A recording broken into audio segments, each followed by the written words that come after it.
Coming up on Roanoke County Today, we check in with Visit Virginia's Blue Ridge and look for bluebirds at Explore Park. This and more coming up on RCT. We're here today at Visit Virginia's Blue Ridge talking with Catherine Fox. Welcome to our show today. It's great to be with you. First, before we get started, tell viewers a little bit about you, what you do here, and what Visit Virginia's Blue Ridge does for the region. The team here at Visit Virginia's Blue Ridge, our goal is to attract visitors to the region, and there's so many fun things to do in the area. So it's about telling people our story. So in effect, we're a destination marketing organization, and with that, our goal is to bring people here and ultimately spend money and leave tax dollars here and revenues, and therefore investing back into our localities. And so along with that, there's a lot of branding involved. We have some good examples here of the vibrant branding you all use. Tell us a little bit about what is branding and how do you utilize it?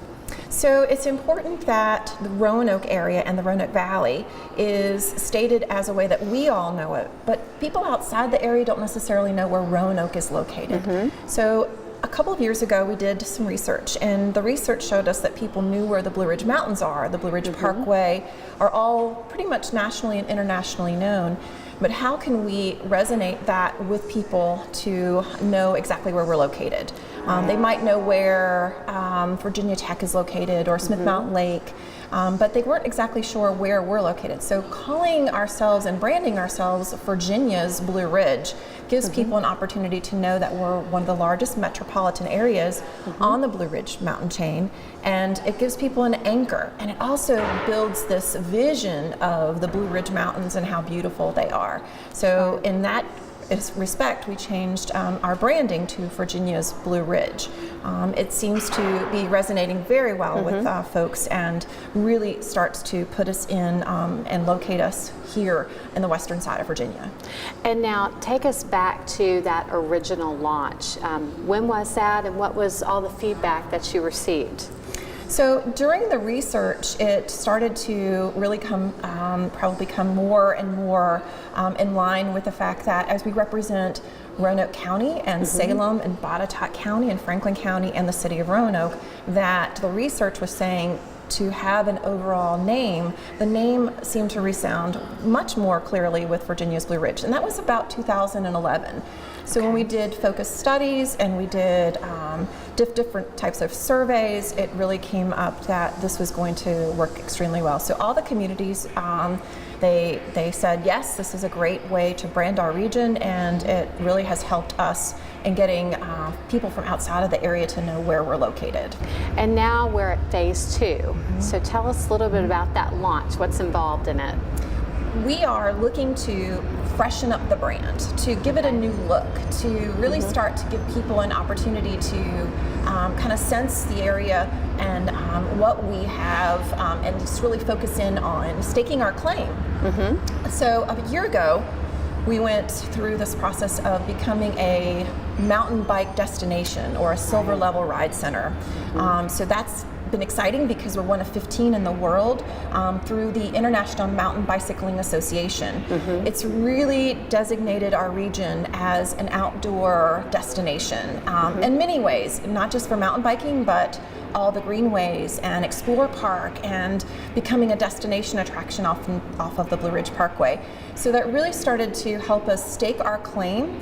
So at the top of that list is mountain biking, and then there's so many things that go along and complement the mountain biking with outdoors, but then there's the cultural aspect and the dining experiences and the retail that all come together and make us a really beautiful destination for people to come to.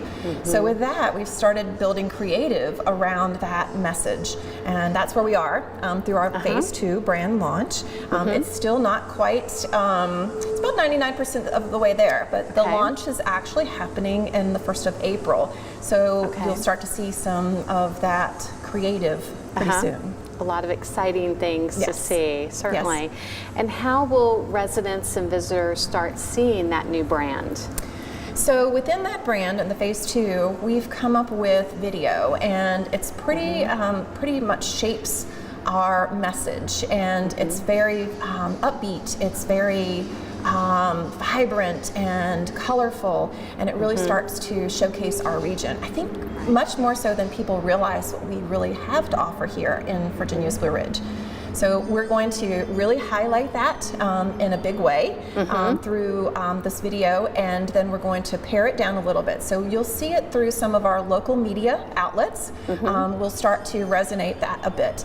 And when we do that, we have found that if you tell people outside of our area that we're Virginia's Blue Ridge and this is our new way of attracting people to the area, that it's also good to make sure that the people here locally have a better sense of how we are attracting people, so that it all coincides with one another, so that the external markets and the internal markets can all talk to each other. So that's where we are, and we're excited to be able to launch phase 2 of the brand, and we look forward to doing that in early April. So folks locally will start to see more and more of the Virginia's Blue Ridge phase 2 brand.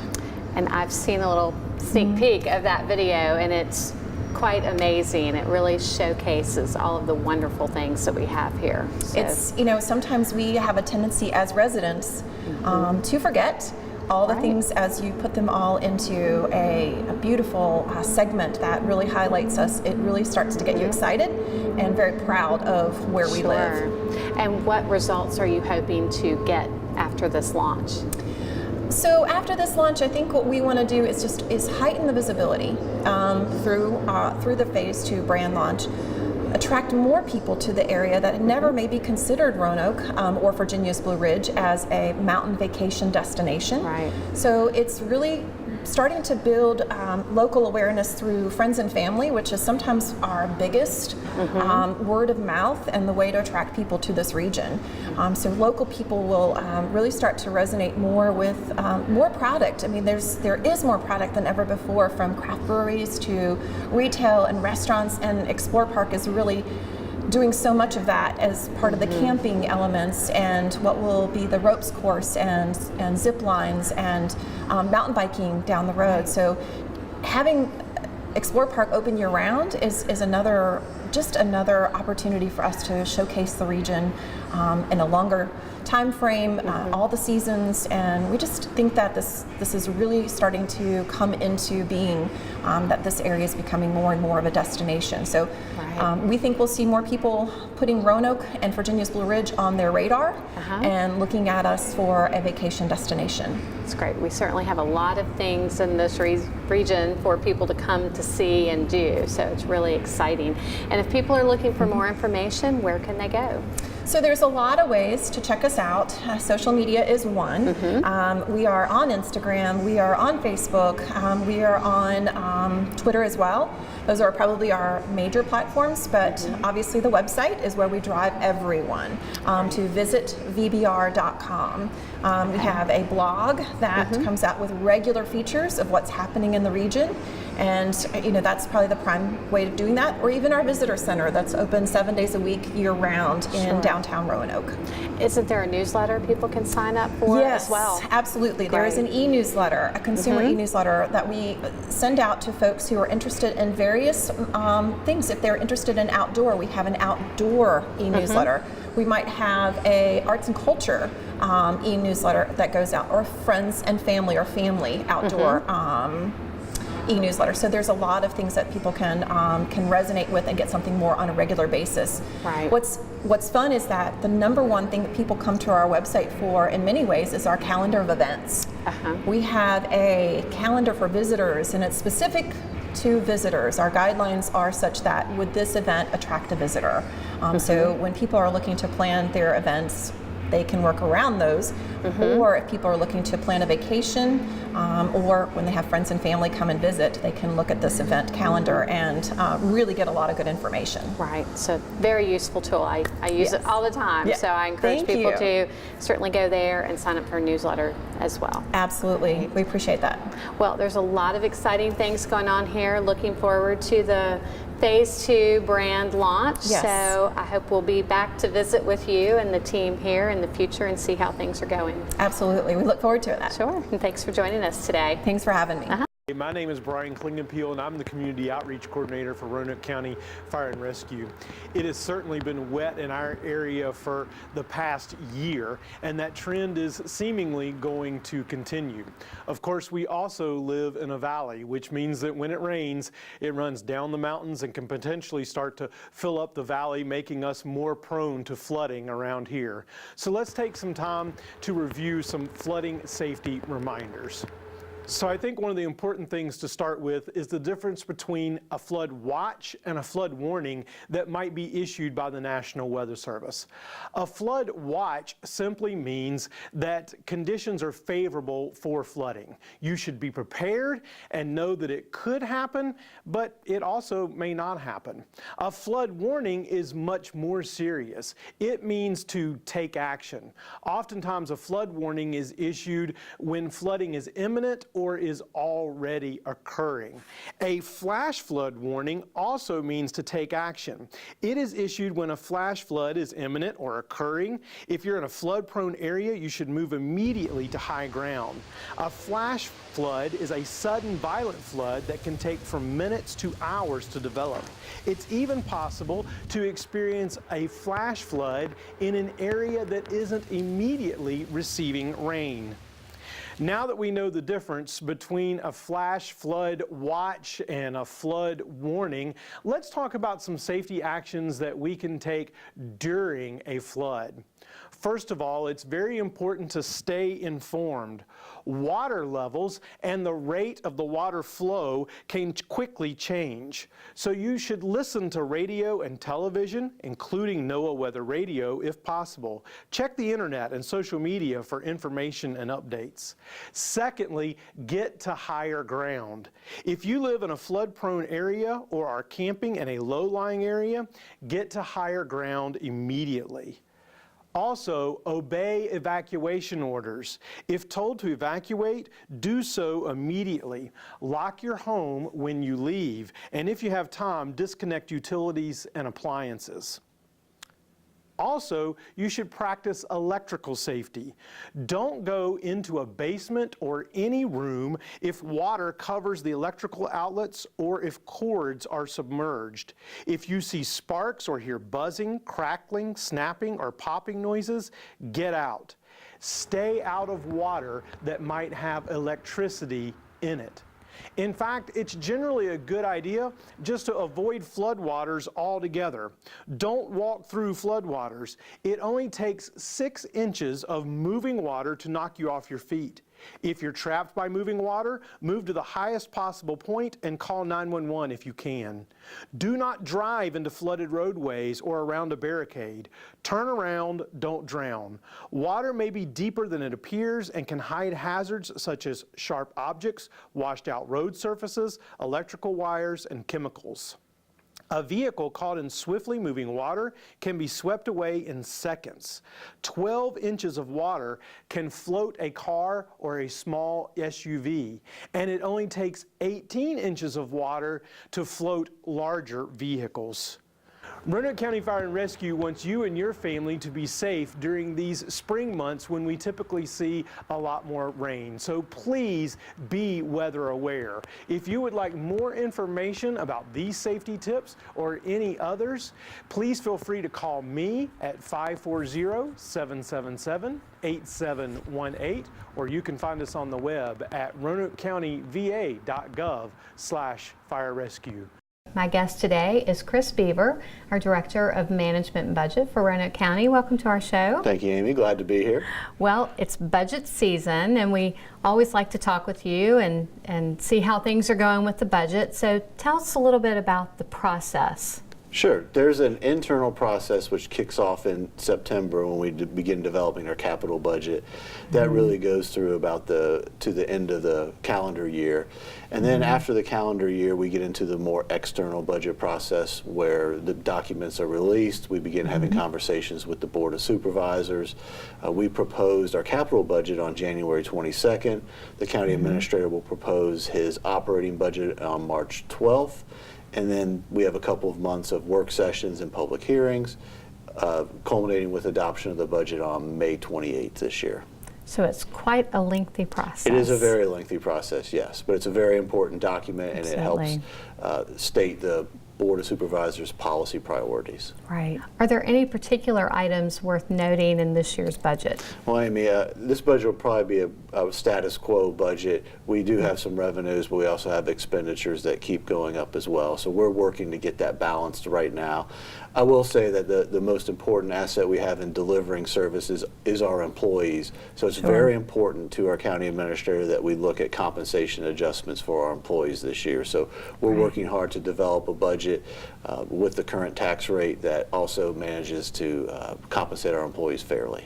So at the same time of development of the operating budget, you're also working on a capital improvement program, or CIP. So explain to viewers what the CIP program is. Sure. The CIP is a budget that helps us identify and fund bigger projects in the county. These are often associated with county facilities, but can also be roads or other types of public works infrastructure, economic development projects, and technology, for example.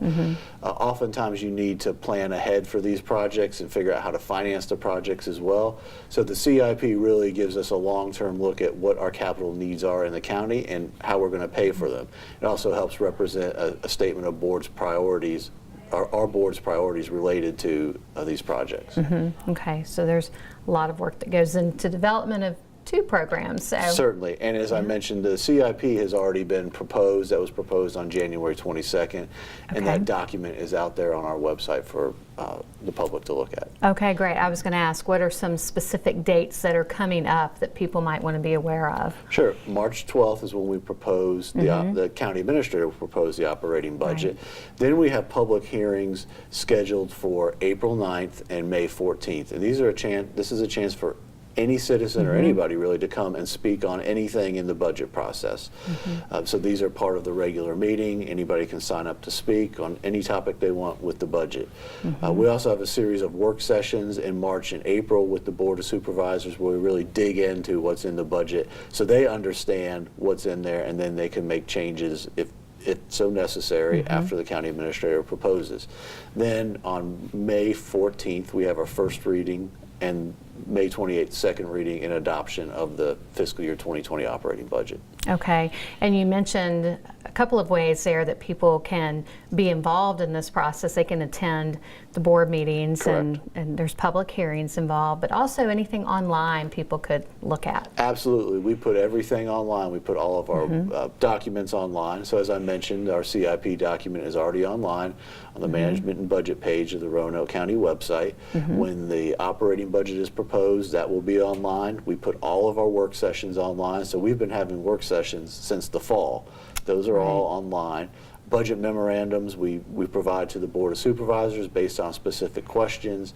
Those are online. And then there's a place online where if you have a comment or need to ask a question, you can email it to our office and we'll be glad to answer that. Of course, you can also call our office as well. Very good. So it's a great way for people to get involved in the process and understand it better. Sure, we want to be as transparent as possible because the budget is so important to service delivery in the county. Right, and that's RoanokeCountyVA.gov. Correct. And look for the budget development page. Yes. Okay, very good. Well, thank you so much. I know there's a lot of work going on in your office for the development, and I know you're looking forward to May when everything is done. Yes, we are. Yes. Well, thanks so much for joining us and giving us an update. Thanks, Amy. Okay. I'm talking today with Chief Howard Hall, Roanoke County Police Department. Welcome to our show. Hi. Nice to be here. Certainly no stranger to the show. You always have something, a new initiative, something going on at the police department. And so we wanted to share with viewers today about a new initiative that the department and other law enforcement agencies and businesses in the community are working on. It's a threat assessment team. So tell us what that is. Well, the background here is that from time to time, all law enforcement agencies around the valley receive calls or concerns from businesses or organizations, community groups, churches, schools, about a potential threat to their facility or the people that go there. And of course, our schools have established protocols for that. The threat assessment team's already built in. It's required of them, and we have historically worked with them on those. But for the other groups, it's a little more difficult. And it's oftentimes difficult for our responding personnel to assess whether that threat or situation, is, really a threat, or, somebody who just perhaps said some things that they might regret. So the purpose of this team is to come together, and work not only with law enforcement, but with our business community and others who have an interest in this topic, to develop ways to better respond to this type of thing. So part of this is to work with organizations to prepare and have some prevention and promote safety in their organizations or businesses. But then there's also a response capacity. If a situation occurs, how can we respond better and make a better assessment about whether something is a legitimate threat or not. Right. And so if a business or an organization wanted to take part in this, they would contact one of the law enforcement agencies. And then what can they do? Do they come into the business and do an assessment of the building and any safety issues that might be there? Well, the first thing I'd suggest, if someone's interested, is go to the website. On the Roanoke County Police website, we've got a page for the threat assessment teams. It includes links to all the agencies that are involved. I think we've got around 30 people that are involved in this across the law enforcement agencies, as well as from the business community or citizens that are involved. So, there is a mechanism for a group that would want some sort of assessment to get some assistance with that.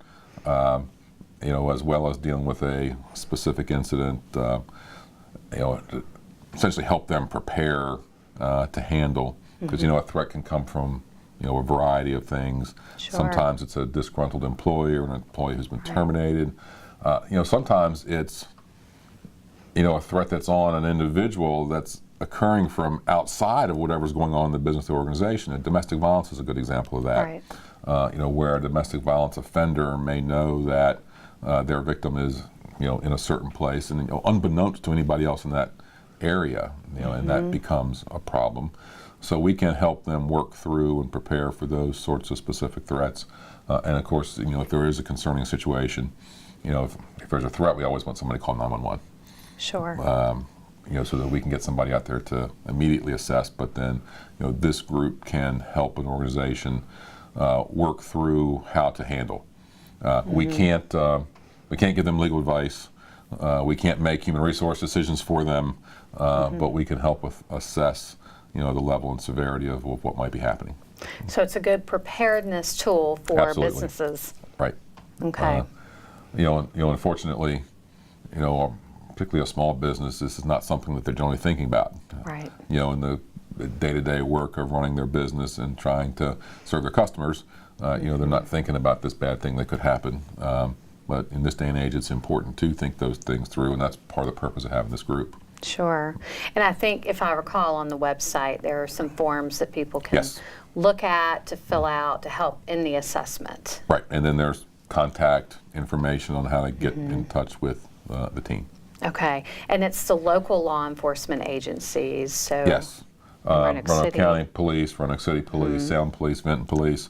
Also the police department at the Virginia Western Community College and the Korean Police Department are part of this, and you can see why they would have an interest in threat assessment as well. And as I said, we've partnered with a number of businesses that are active participants on the group, and can offer the perspective of the business person as opposed to just the law enforcement agency. Right. Okay. So they can recommend to other businesses that this is a tool they need in their toolbox. Right. Very good. Okay. And you said Roanoke County VA.gov, and then go to the police department page. Right. And find all the information and there's there. a link. Okay. And then someone will call them. Well, there's contact information on how they can get in touch. Okay. Very good. Very good. Well, this is a new initiative, just launched recently, so I know that we'll be coming back to talk with you again soon and get an update on it. And Sure, hopefully it's going to be very they've already successful. had some contacts and some interest and been involved in some cases. Okay, So very we good. think it'll be popular. Good. That's good. All aimed at preparing people. Right. Good. Okay, well, thanks so much for the Thank update you. on things, and we'll talk again soon. All right. Okay. I'm Wendy Schultz, Tourism and Event Coordinator for Roanoke County, and I am so excited to have with us Victoria, who's our naturalist out at Explore Park, and she's here today to tell us about several of the new things that are happening this spring at Explore Park. Hello, how are you doing? I'm fine. Good, wonderful. Why don't we start with perhaps telling the folks about the Bluebird Project? Okay, we have a project with the Master Naturalists, Virginia Master Naturalists, and we're actually working with two different groups. And the Bluebird Project is the Blue Ridge Foothills and Lakes chapter of the Master Naturalist program. And what we've done is we've installed 15 Bluebird boxes in the park on a trail system where the monitors can easily check on the bluebirds once a week starting at the end of March. Wonderful.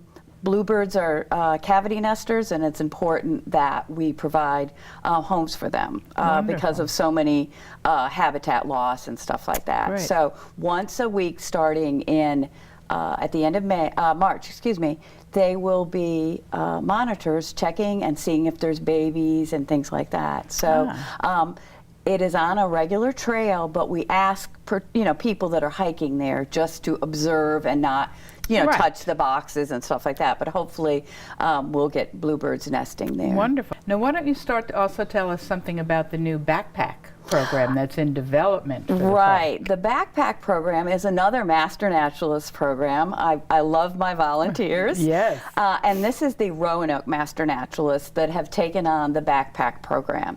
And the backpack program is a program where people can go to the front desk and they can check out a backpack that's theme directed. We're having 6 backpacks, and eventually. Right. That's the final goal. And there's ones on birds, there's ones on trees. We actually have in them, we have, like it's the tree one, they're going to have tree books, and all kinds of activities written up to do with the tree books. If they're doing the pond one, there's going to be some little nets and information on what they're seeing in the pond. Right. We're going to have, again, activities, life cycle models, all kinds of books and things like that in the back, binoculars.